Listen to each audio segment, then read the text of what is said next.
What is up, YouTube? It's your girl Evelyn, and I am back with a full movie recap of The Perfection, or as I like to call it, lesbians behaving badly. If you're looking for a feel-good film along the lines of Imagine Me and You or Saving Face, this is 100% not it. The Perfection is a bit on the gory side, and although I won't be showing anything too graphic, I will be describing it. So if you're a little squeamish, you might want to skip this one. We first meet poor Charlotte by the bedside of her very recently deceased mother. Perhaps Charlotte is just in shock, but she doesn't look all that sad for someone who just lost their mother.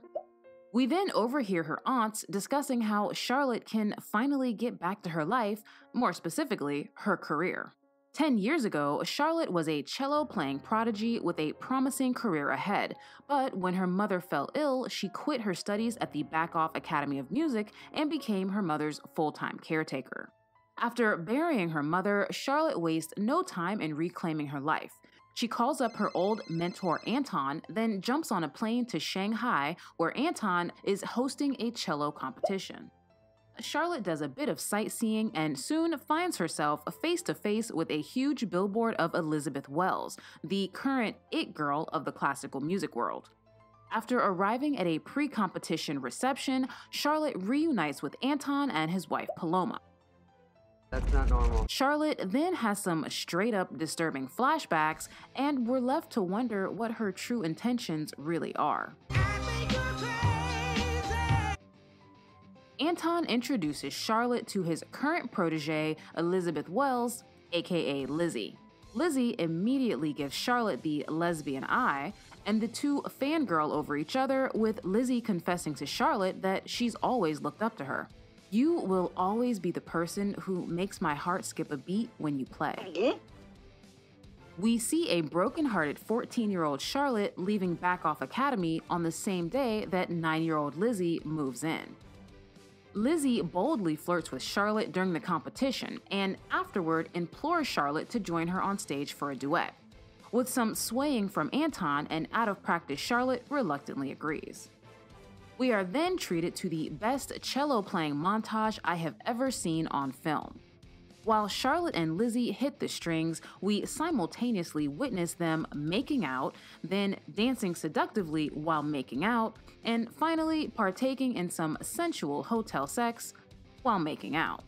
After a little pillow talk, we discover that A, Charlotte was a virgin before last night, and B, tomorrow is the first day of Lizzie's 2-week vacation. Lizzie wants to get as far away from civilized society as possible and has planned a rough and tumble tour of the Chinese countryside.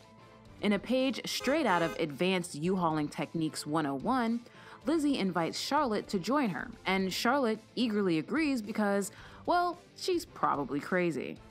It's the morning after, and we notice for the first time that Lizzie and Charlotte have matching music note tattoos. To tackle her hangover, Lizzie pops a few ibuprofens provided by Charlotte, and the two set off. The new lovebirds board a bus straight out of the 60s and try to settle in, but poor Lizzie's hangover is getting progressively worse. She's pounding both water and Charlotte's ibuprofen like there's no tomorrow. Although Lizzie's symptoms have clearly surpassed those of a normal hangover, she's all like, "I'm fine!" Not long after, Lizzie takes a drastic turn for the worse.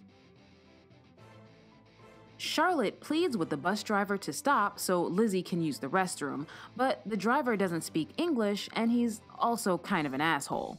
Lizzie vomits on the bus, then tells Charlotte number 2 is on the way and she can't hold it for much longer.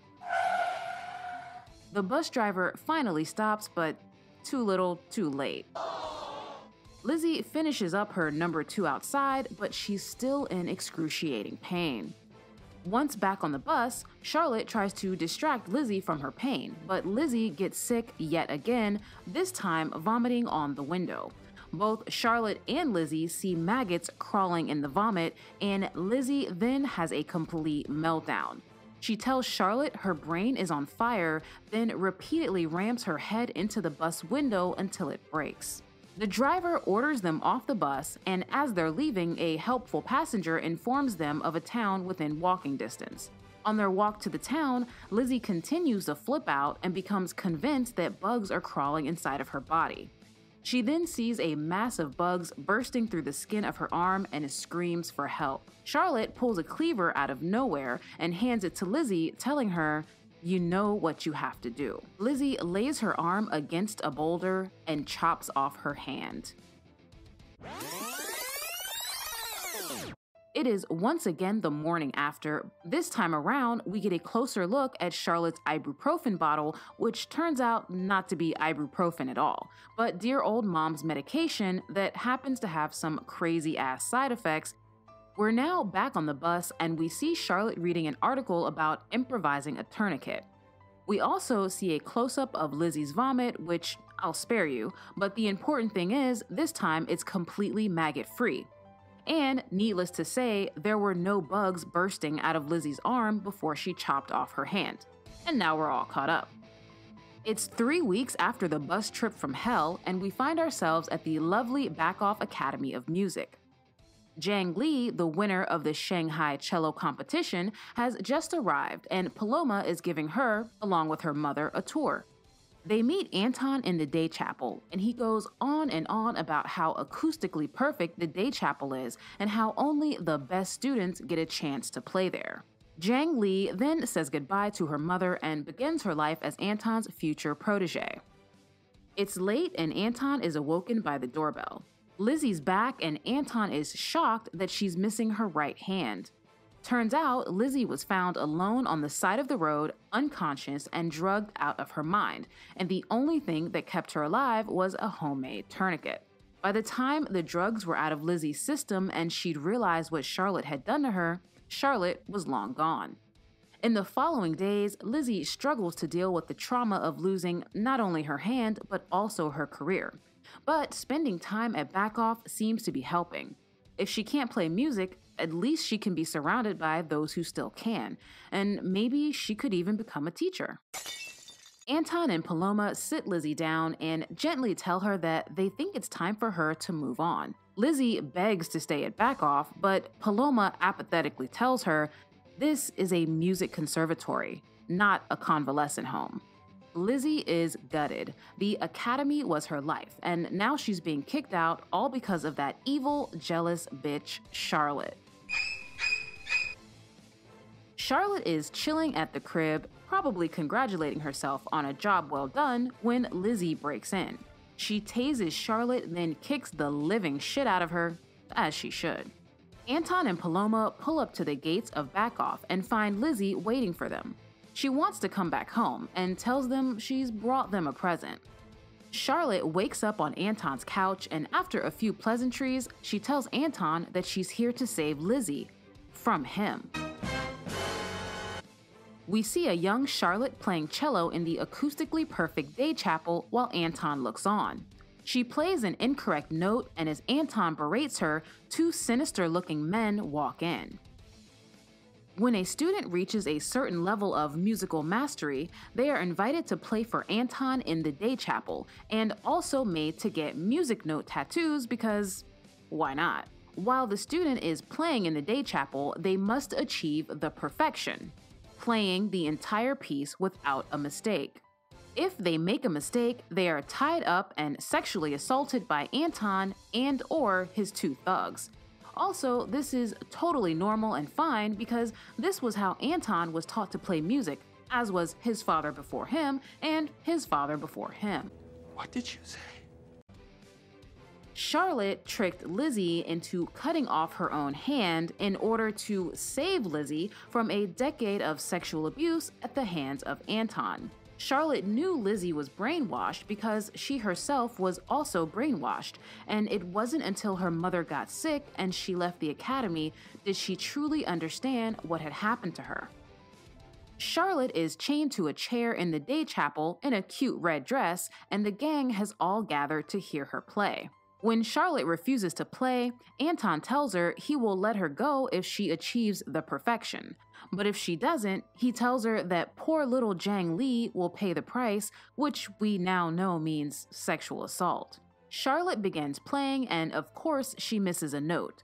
She's absolutely terrified for Zhang Li, but Anton sends the little girl to bed and is like. He then leaves Theus, Jeffrey, and Lizzie to enact Charlotte's punishment, telling them to call him when she stops biting. Theus and Jeffrey down their drinks in preparation. Lizzie insists on having the first go, and right before she uses her nub for unspeakable acts, Theus and Jeffrey fall to the floor dead because Lizzie poisoned them. Lizzie and Charlotte then kiss.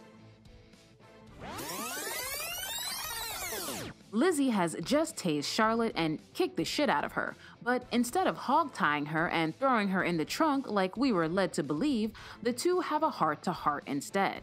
Lizzie can now see why Charlotte did what she did, and Lizzie's ready to end Anton's whole career, but she needs Charlotte's help.